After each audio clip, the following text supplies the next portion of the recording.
He kōna ipurangi tēnei nā te reo irirangi o Aotearoa. Te hewa mauri ora ki te whaiau ki te ao marama kia ora hui hui mai rā tātou katoa. Nau hoki mai, nau kake mai anō ki tā tātou kaupapa. Arā ki te hōtaka o Māpuna. It's great to have your company again this week. This is the Māpuna podcast. And this week our guest is award-winning architect, Professor Anthony Hoete. He has written a chapter in a book called Urban Aotearoa, The Future of Our Cities, and he was recently awarded by the Royal Society Te Aparangi for his advancement of New Zealand and Maori architecture worldwide. Now back at home, after 30 years overseas, we talk about what the future of urban Aotearoa looks like, and in particular, the future of Aotearoa with Maori cities. What does that mean? We'll also talk a little bit about Maori design in urban Aotearoa, concentric models, and his mimiro approach to construction. He's an interesting kai kōrero with a breadth of history and experience from overseas who's come home to help with his people of Ngāti Awa.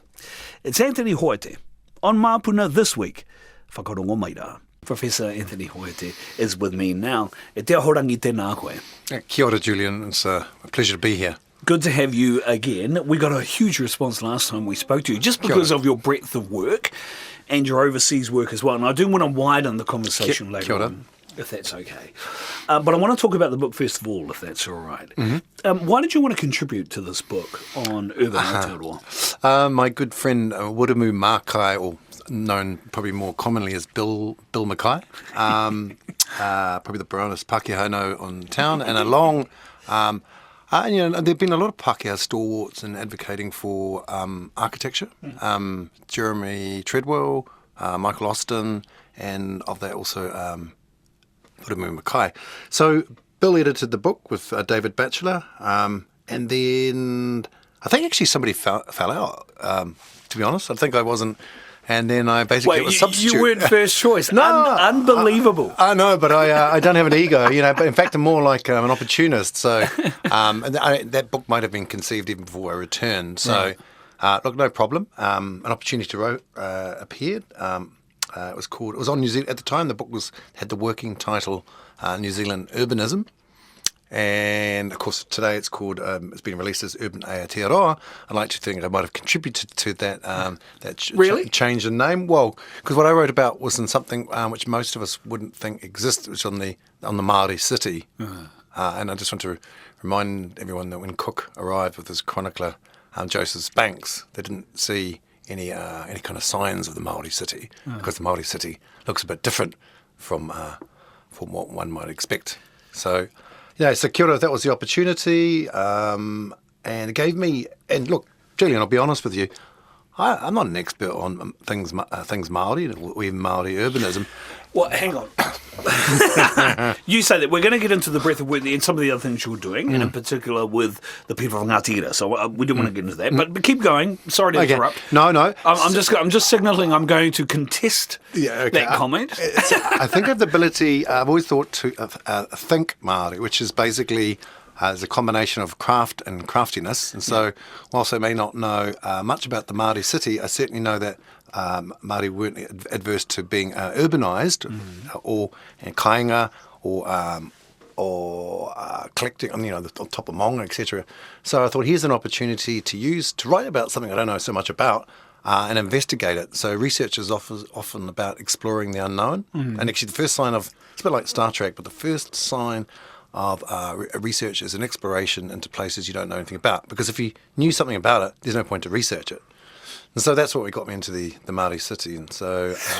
because I hear you talk about this, and but you were brought up in Kawerau. Yes. A very Māori community. Yes. Now, I know it's not a Māori city. Yeah. Right? Although actually some of your Kawerau associates may contest that idea with me. Shane Tapo. Shane Tapo, chief amongst them. Long-time listener of the show. Yeah. He'll be happy we've got someone from Kawerau in again this year. Yeah.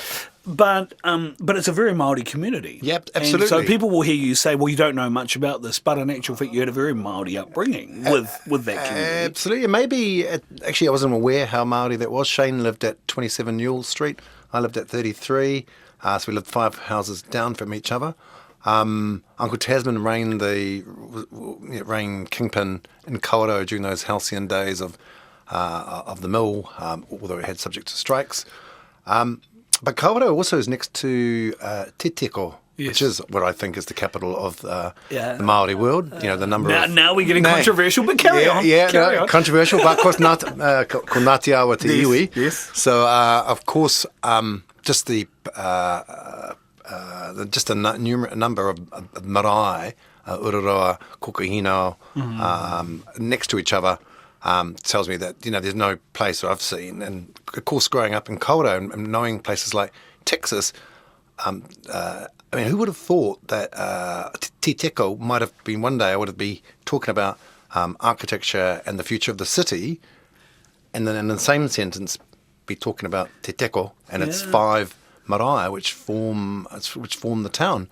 And so Kawerau, very, very Māori upbringing. Also, do we see race? Do we also see Pākehā kind of absorbed into the Māori world, Yeah, so number one. So what I guess I'm gleaning from this is that there is a lot of influence there, which may be reflected in what you've done with the book. I'm not sure, but it sounds to me like that's foundational. Right? Definitely, it's about. In the book it says, the building block of the Māori society is the whānau. So. I was thinking about the closeness my father and his twin brother Graham have. Never been more than a kilometre apart. I know they're twins, born either side of the 24th, 25th of April, but they've never lived apart. And I saw the tightness in whānau through sisters, siblings, all going collectively, leaving the Turanga Waiwai, the whenua of Mōtiti, and all together working in Kawerau, and then all leaving and retiring at the same time. You just said your father's twin brother was Graham. Yep. What's the artist Mr. G? That's my cousin. That's his son, Mr. G. See, now, so for the uninitiated, right, well, this is interesting. So for the uninitiated, Mr. G is a very popular artist. Some would call him a street artist. That's not actually true from what I have He paints more than the streets. Oh, he is amazing. Yes, his work is prevalent in city... Urban Aotearoa. Here we go. But he's well known for his artwork. Is it a Hoete thing, Professor? Do you mean what well, just the ability, because the work that you're doing in architecture, the work that he's doing in art, there must be something somewhere. I think it's a response. I think I also like to think that we whakapapa to Mōtiti, and I guess in a place which is as isolated, it's the only motu, occupied motu in the country where you don't need a resource consent. So it's not covered by any statutory building requirements. And maybe in that kind of place where there's no asphalt roads, there's no shops. Maybe you have to use your imagination. Maybe you have to kind of think about the world differently. Yeah. And maybe that's why we've seen in the magnificent work of Mr. G, who's also amazing for me, because he does what I believe is transcolonisation, which is marrying, or not marrying, but it's not the decolonised. We're refuting our Pākehā traditions. Actually, we're basically just come to an understanding of where history has deposited us today, and trying to reconcile things te ao Māori with things Pākehā, and what that might look like in the future. And Mr. G does it in an amazing way. Yeah. So you RTD to whakairo, Absolutely. Absolutely. I always thought of it, and this is probably completely wrong because I'm not of the, community with any artistic appreciation or skill at all. Come on. But but you're a lyricist on you're sculpting sound waves, aren't you? Very different fields of painting pictures, fields of endeavour, Professor, and I thank you for ingratiating me in that way. But I've always felt about it. It's turning what traditionally people saw as pejorative into positive. Yeah, absolutely. And when you talk about things like the Māori city, you use phrases like the metropole is not an aggregation of buildings but a landscape fabrication. Yes, that's right. So from a Western perspective, cities are buildings, and they've got electricity, and they've got lights, and they've got traffic, and i.e. New York or some But the particularly today with a greater, the younger generation, we're seeing it's about climate change, it's about the natural environment, it's about resilience. And of course, traditional cultures carried that. So if we think about the Māori city, it was about the relationship to maunga. It was about how you grew food landscapes and transects of agriculture and horticulture up and down from maunga to moana. So that phrase people use all the time, from the mountains to the sea. See, that's right, and that is brilliant. So there was a different construct of city, and that means it's also optimistic. Often to be Māori is to be weighed down with the kind of like those generalisations, pessimism, stereotypes, yeah. and actually, and that's what I guess I see also my cousin Mr. G's work is the optimism of reconciling the. We're probably not going back to wearing kite or back to the world of the grass hut, but nothing stops us from understanding what those traditions were in those times and how they can positively transform where we're heading today. So we might think, and I think it's a great thing, we look at the Te Puna Maunga Authority. When I was at school, we were driving up and down, probably myself included. I put my hands up, don't throw me out. I definitely drove up on the top of Mangawhau. Yep. And of course, now we've got better protection of those maunga.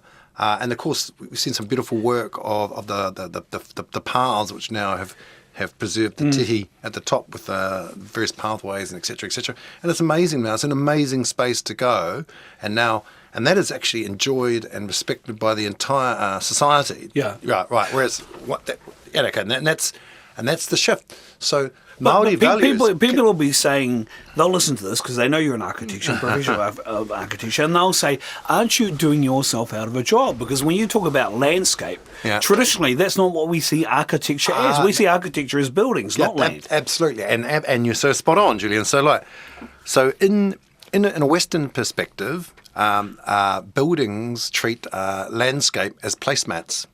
Buildings as plonk and of course, there is a better concept of landscape integrated building, and of course, that's what I see particularly in Te Ao Māori, is that actually before we have architecture, let's think about landscape. It's always about the whenua. Yeah, the whare is important, but it's the relationship. And of course, once upon a time, we would have, as in whare raupo. Whare raupo, yes. We would have built whare from the landscape, and of course, we do in some ways. It's just that now it's another story, but now the logs go abroad, and now there's a big disconnect between the immediate whenua and the landscape which we are situated in and how we build from it. Oh, I get it now. Oh, wow. I can understand this. I mean, Ngaito always talked about the whare raupo on the TT Islands. They were functional, that fit in with the land because the environment and the landscape was the way that it was. So you could operate and do your mutton birding. Yep. And the place was there rather than the land being secondary to that place or to that building or to that whare. The whare was secondary to the land. Okay, I understand it all now. I wish I knew that 5 years ago when I was with you, you might think then, so those Kauro alumni like Shane Tapo and Morgan Godfrey, we would see Kauro, that place which from the 1950s and 60s was invented to host Aotearoa's greatest engineering feat, which was Tasman pulp and paper, then being rendered obsolete by the internet and the rise of digital information, still has an important place today because of what they saw in the 1920s is Kaingaroa forest. And of course, so there's some really exciting stuff happening in the space, Julian. There's, for example, a $300 million investment, I believe, from Innovatech into residues, the byproducts from wood processing. So here's just a quick overview. Those forests, so of those trees standing in forests, and if you extract 50%, only 50% can be turned and harvested, right? So the other 50% remain as slash. Yes. Yeah, and we're seeing conversations. Last week I was in Gisborne and saw beaches covered with slash, which is with the climate and the potential of more given the weather events they've had at places like Te Karaka and others. Absolutely dramatic climate events pushing the slash into the awa. There's awa then knocking out major bridges and infrastructure. But yes, there's also less. There's no clipping of the ticket when those log exports go abroad, and so there's no there's no payment for that slash cost. So of those forests, 50% will not be harvested. They'll remain on the whenua slash left there. And of course, the ones you do harvest, 50% will can only be used of a log in the lumber anyway. Yeah. So there's a massive resource around also the processing of that stuff. So, and I have heard people talking about how, if you are going to fell a tree, what's a way in which you can use more of the tree without having so much waste? And yes, as you say, leaving so much of a footprint with slash and everything else. And I hear people looking at commercial opportunities and things of that nature. And I understand the point that you're making with that. I guess the thing that comes back to my mind, though, is that when we're talking about things like, for instance, construction. Yeah, right. Yeah. What is a way in which our traditional narratives can help inform or reinform or help construct the way in which we think about cities and what the future of cities and buildings in cities should be? Yeah, so ngāhere or wā or forests hold particular cultural value, obviously tānei who split Papa Tuanuku from Ranganui. So forests are centric to Te Ao Māori. And of course, Māori workforce is huge within the forestry industry, 40% or something. So it's part of our DNA, and I guess the question is particularly how can Māori who are receiving increasingly more and more forests in the light of treaty settlements look at what the economic capability of transforming those forests into wood processing, and wood processing means lumber in the simple sense, but even then, Julian, we don't want to go back to stud building. That's gone. I mean, proper wood processing, which is things like cross-laminated timber, glue lam, laminated veneer lumber. These are all processed timber. Plywood's processed timber. And sort of fire our secondary industry to invest. And we've got to look for, you've got to create demand. It's not going to happen overnight, but and also we've got to attend to the interests of those log exporters who are getting premium dollar for that, and to find out ways, and that will require an economic scan of what these both Māori and non-Māori forests can do, what the contribution of Māori can be to that, and also how we can take those forests, look at ways to develop housing. And in the housing space, Māori are also interesting because Māori can build a type of co-housing model which doesn't exist. So if you look at, I'm not just talking about marae configurations, but Māori, and we see organisations such as Ngāti Whātua Ōrākei in their latest iterations building papakainga, which have co-sharing, co-housing opportunities. So if you look at the marae, that was the ultimate co-house, wasn't it? Where you have a singular building for a whare kai, another building for whare paku, another whare nui, whare moi moi. So if you take those ideas, social ideals of sharing, not of what community can look like, and that can be quite different for different hapu or different whānau, but that can help us change the model. So we want to shift away from the individual building, that dwelling on a section that's just not feasible. But also just to build 3-story walk-ups or terrace housing is still not dense enough to get there. We'll have to do it in steps. So, working with agencies like we're doing at the moment with Te Runanga or Aotearoa and also their holdings company to look at ways you can increase the density, but still have cultural ownership over the whenua, but also economic ownership over the development too. So Māori can develop new forms of housing which are more fit for purpose, and those ones which will be invariably bigger and different from models we've seen before. That's a quarter acre section. Gone, long gone. Papakainga are our future, and the future papakainga in terms of apartment type building is also the future for all New Zealand, because as I keep saying, Māori just happen to occupy the bottom rung of the property ladder through an equity from colonisation. So if we can resolve the issue of Māori housing, we can resolve housing for all New Zealanders. And so that's why we're using the economic drivers from where Māori are to change the picture for everyone. Well, I don't think we're going to get into this conversation, but this is fascinating. But we are talking about the future of communities. Yeah. So the other question that comes to mind, given your expertise, and something that I mentioned earlier, the Mimiro construction. Is it possible that these future communities and houses that we build in these papakainga type communities can be built using this construction method that you talk about? Yeah, so new forms of technologies. Yeah. So just to give a listener a recap. Yes, please. This is a type of construction technology which would have originated in Polynesia from our Samoan and Fijian cousins, where basically house building was predicated on the way we lash and bind whale and then onto waka together. So if you can imagine the trimming of a sail and the pulling of ropes, Mimaro basically would transfer the pulling of the building back into the ground, so that because the buildings weren't nailed back in the day, they were lashed. But the tensioning was different from, say, a Samoan tradition where the whale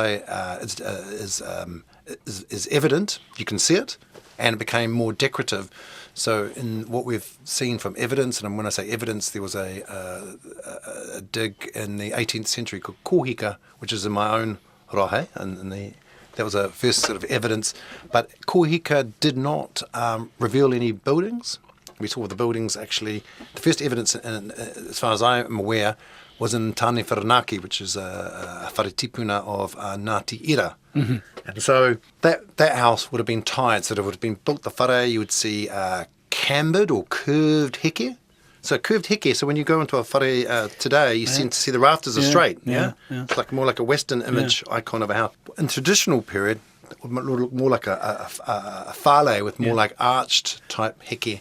And again, we've sort of lost that. So the exciting thing about this research is to say, hey, there's some mātauranga from the Te Ao Māori, Te Ao Tawhito traditional period, which could inform structures of tomorrow. And so I guess that creates agency for things like Māori architecture, Māori engineering. Yeah. And also on a practical level, we understand that there's probably a limited market for the reconstruction of whare. So the tech isn't to land within the rebuilding of wharenui, it's to land within things like open span portals. So at the moment, for example, glue lambs can span up to 30, 35, 40 metres. Could post-tensioning offer solutions in an economic span beyond, say, 40 to 60, 47. So you could build things like whare waka or hangars or open warehouse type spaces, yeah? Yeah, so and I'm glad you went there because it sounds resilient. Is it so? I mean, as you know, we live in a pretty dramatic country. Yeah. There's lots of geographic things happening here with earthquakes and everything else. So one of the beautiful things about the research we're doing, and I have to say I'm so fortunate since I've been back in Aotearoa, I can do, we were doing community-based architectures in the United Kingdom, but here I'm now back working on marae. So the marae are not normally seen as sites of research and experimentation, but in this case the Opiki marae, which is the marae of Ngāti Ira or Waiweka, we undertook, as you would have been aware, last year we built a one-to-one model, a prototype, and using like Māori low tech, which is not to diminish the level, but it's more to say there's a level of pragmatism and buildability which makes it immediately transferable to the market. So using Māori low tech, we used the community to build it. We didn't use a contractor. I put it up themselves and built it, and then used the local jeeps to pull the structure sideways and then to snap test it and then to test it for how much it moved and oscillated, and then measured that, and then from that we could work out the resilience of the structure. So this was now proven. I need to hurry up and get that report out to the Earthquake Commission. Get on my but seriously though. No, seriously, it's and probably at one point now I should probably acknowledge a mihi towards the loss of the seventh generation descendant of Hira Te Popo, Muramu Kurai, who passed away this weekend. My thoughts with Ngāti Ira at this time. But the legacy of Mu will be in the reconstruction of Tāne Wharanaki. Yes, so that's the other thing that we talked about last time too, was the fact that you're doing research live. Yeah. There's a better way of putting that too. Yeah. But you know what I mean. You're doing it live. You're out there. I mean, I get the feeling you'd much rather be there. You're there more than, or you'd like to be there more than actually back in the That's lecture right. theatre Yeah, sometimes. and some of those relationships, I had a more of a testy one email just before from Martin Ruben Aotearoa, the chief executive of the Runanga down there. Because these relationships, they're not just one-offs, you've got to keep building them. And that's as right. Martin Ruben reminded me, we've got to keep we come in, so a university might come in, promise the world, but not actually deliver. So it's kind of important that we go back and check, and also these relationships are not short-term. Direct accountability. The direct accountability, got to go back, got to have those, and one of the great things with Māori communities is the straight talking directness of it, and the directness of it is great because you can get things done quicker. Yeah. So we're not perfect and we're conducting it. We absolutely, the University of Auckland absolutely needs to be working with communities because out there or facing the real world, Yep. because that's where the issues are. Yep. No. No. We it's not a thesis drawn up from in a library. It's from society. This may come across as asking you something and potentially asking you to be really romantic and fantastical about what you think it might be. But as is mentioned, 90% of the population of Aotearoa live in urban areas. What do you want that to look like in the future? What big change do you think should happen, could happen? Yeah, so first of all, Māori are now urbanising increasingly, and particularly, that's not the only reason, but one of the reasons I realise we have places like universities and knowledge centres, yeah? So you're going to have to, a lot of rangatahi are coming through. So Ngāti Awa, my own iwi, have, we're lucky we've got an urban marae, we've got the Mātātua at Mangere, Yes. but increasingly we'll see the advent of marae beyond the rohe, where... Oh, yeah. That's right, where and of course... Well, look at Ngapui too, that's Ngapui. That's right. Yeah.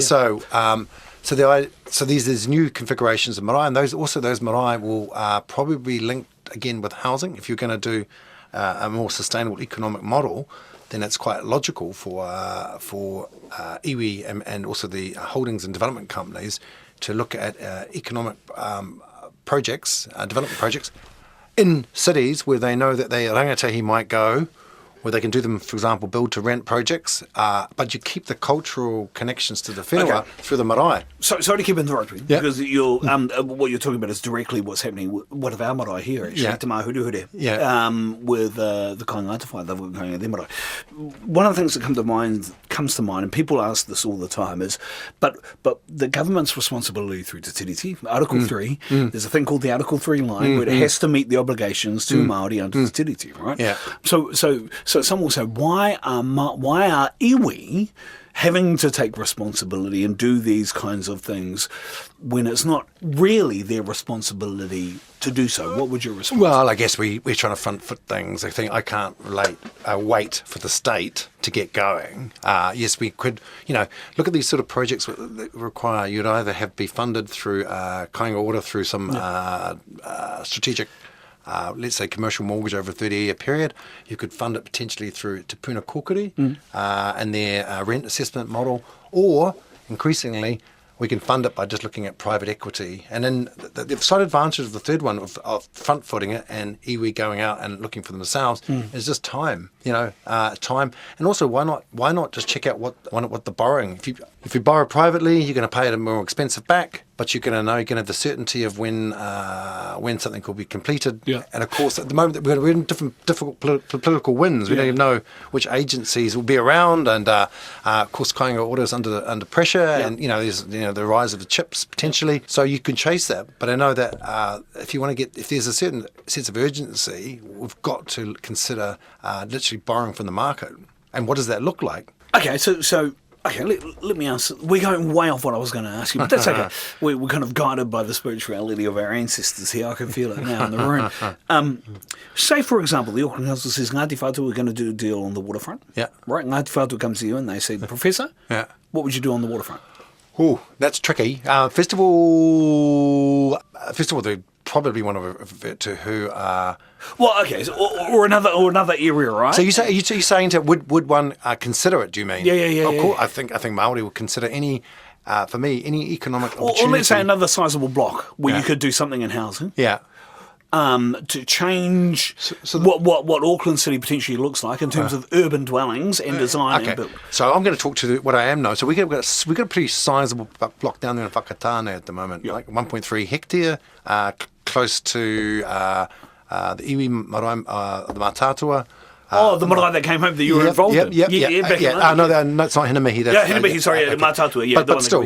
So this is big, and this is a game changer. Where's this again? Sorry, is this down the main drag as you go past the... Yeah, so you get in the Strand. Yeah. And then near the waterfall, there's where Mātātua Marae is there's a courthouse building, which unfortunately, a family court building, which unfortunately I know for different reasons.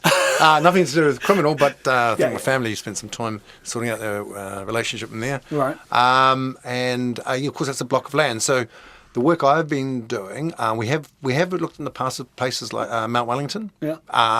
The reason why, and we've also looked at private land. Yeah. Because it's too complicated, you know, to be looking at the whenua of somewhat. Yeah. So, particularly with all the iwi interests. That's right, and counselling. And you know, be kind of mindful and respectful. Yeah. There's 18 to 19 different iwi and tamaki, and you know that is not a space. And by the way, this could apply to Wellington or Christchurch or any other big city, right? So I'm not just trying to be Auckland centric. So what we're doing in the university is actually looking at using private land and just using private funding. Yeah.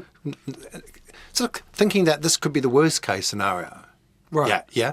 But if you can make it work for that worst case scenario, then surely it allows you then to investigate either, like I said, the other model being Kainga or Te Puna Kokiri Ministry Housing Development. So one's based on we're using basically buy to rent. Rent to build and then buy to and then buy to rent, and you can look at these sort of models. Yeah. And there's lots of models to that. So you might have mixed tenure on sites. So you might have in Ngāti Whātua, I've certainly seen that you can look at your demographic and work out are some for sale. Do you want certainty? Do some people want certainty of sale? Do you have some parts of your hapu that maybe for different reasons it's a rental? Yeah. So there's a mixture of tenure. Leases, but also a mixture of typology, you know, apartment, tower, all of these, you know, and of course they all have a different economic. Yeah.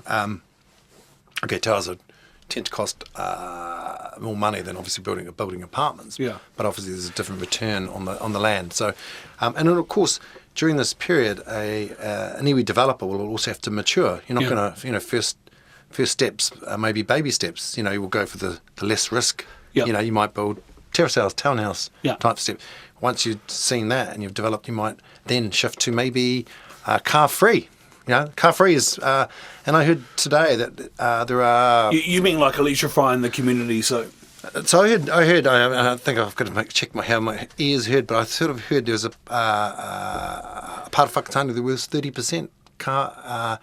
No car ownership. Now, I don't know if it means no car ownership through can't afford to buy it, but increasingly we're going to see in cities, so we're seeing it here in Tamaki, car-free developments. So what was happening, and so in London when I left, we were only doing car-free developments. Okay, it's lucky because in those cities there's underground and all that. Underground and public transport. Yeah. Okay, that hasn't quite happened here, but nonetheless, what was really interesting there too was that you could punch in your postcode and the council's website would give you an accessibility level of telling you how accessible that site was to public transport, be it bus, micro-modalities of scooters, skateboards, whatever, trains, etc., Crosslink. And so that hasn't quite embedded itself in the planning system yet, but that will come, and because we will need to reduce car ownership. So when someone comes to you and says, we need some advice here, and what do you think? How do you deal with the philosophy of, well, you would work with what exists? Yeah. So and there's a tension between that and what potentially could be coming down. And I had a fantastic discussion this morning with Tyrone Newsom, Chief Executive of Aotearoa, about this very thing, about there are some aspirations for Māori out here. They may look, and first of all, we're ambitious. We don't want just, we want the best. We want the most innovative, the best for fit housing that we can deliver. That might not be what we do immediately, because we need to build confidence, need to build confidence with the iwi, need to build confidence with the hapu, and even confidence as oneself as the developer, because you're taking on the financial risk.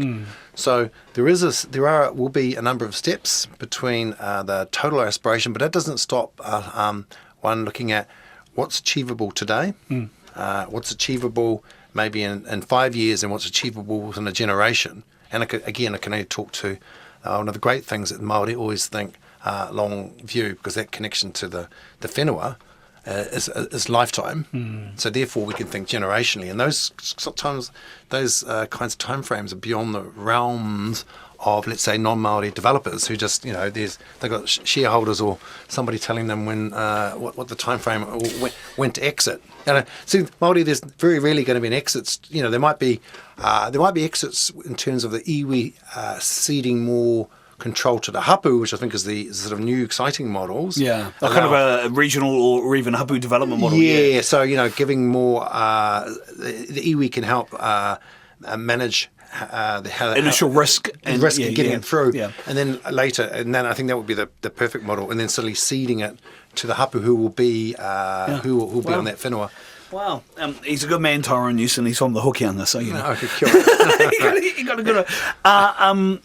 We went way off where we were started from, but that's okay. So one of the other things that I kind of wanted to explore with you more was a couple of things. First of all, when you came back to Aotearoa 4 years ago from London.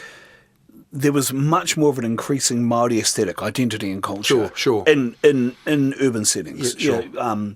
We were talking earlier, you and I, off microphone, off recording, about Christchurch and what happened post earthquake, and a real sense of ngai tahutanga being built into the city, historical narrative walks and things like that being incorporated as well.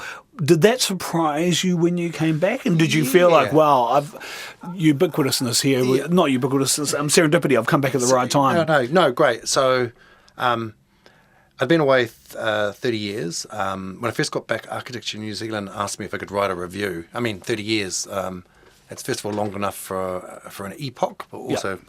So, and I called that 30-year absence of transcolonisation, because when I'd left...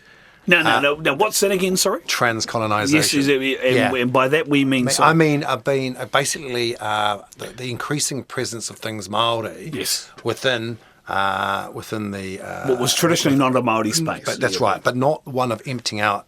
Yes.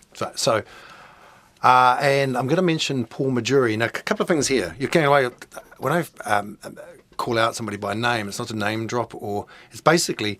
A lot of what I learned, particularly since I've been back, is the kōrero. So this is, by calling somebody by name, is a whakapapa or kōrero, whether it's Tyrone or Ruben or Paul, of what I understood and listened to and heard. So I remember interviewing Paul for one of these transcolonisation talks, where he said he wanted Tāmaki to look and feel more Māori, and he was trying to do that through the vehicle of Eki Panuku. Yes. But of course, through his chair of the Te Puna Monga Authority, you saw, because of course I thought, well, what does that look like? And what I thought was interesting was it wasn't necessarily done through architecture, so it wasn't kuruifying buildings and putting wahara, stamping them all over the entry. Actually, he did it, as I mentioned before, in the Te Puna Monga Authority, he did it through landscape. And I think it was just sort of, so how to make a city like Tāmaki feel more Māori is actually an increasing return to maybe better sort of kaitiaki around the natural landscape. So that was quite interesting, because it wasn't about buildings. But of course, that doesn't mean the buildings of the future won't look. It's just that, of course... contemporary Māori architecture, or tell you, Julian, is a new thing. It is, a thing. I don't even call it that. It is, and as Māori, as we reassert our identity on the contemporary city, that might mean things look slightly different from how things looked in the past. But then Māori were always fast adopters and adapters of technology in the face of colonisation, So those heavily carved motif whare whakaero, which got bigger and bigger, resulted as in terms of colonisation. And of course we can see that today in the present. So, and I think that's exciting. It means that, and you've seen that in the work of Mr. G, visual ident will look different. You know, you can take our Western trappings and Māori iconography, and if you're skillfully and meaningfully and considerate about it, you can look at ways that they can become symbiotic. Was that at the forefront of your mind when you decided to come home? Yeah, so was on the forefront. Actually, no. I came back for two reasons. One of them is still living in, is 20-year-old living in London. But it was 100% to engage with Māori. You know, I couldn't be running a construction site, setting up development funding in London without a kind of pinprick of thinking I could be doing this, working with my iwi, Ngāti Awa, with my people, generally Māori, and trying to transform. It's risky, it's tough, and I'm going to, you've got to be ready to hear we've done something wrong at times. So, it's not a, but it's in property development, you've got to have thick skin anyway, and its ability to take measured risks. Try not to annoy too many people, but to get something done.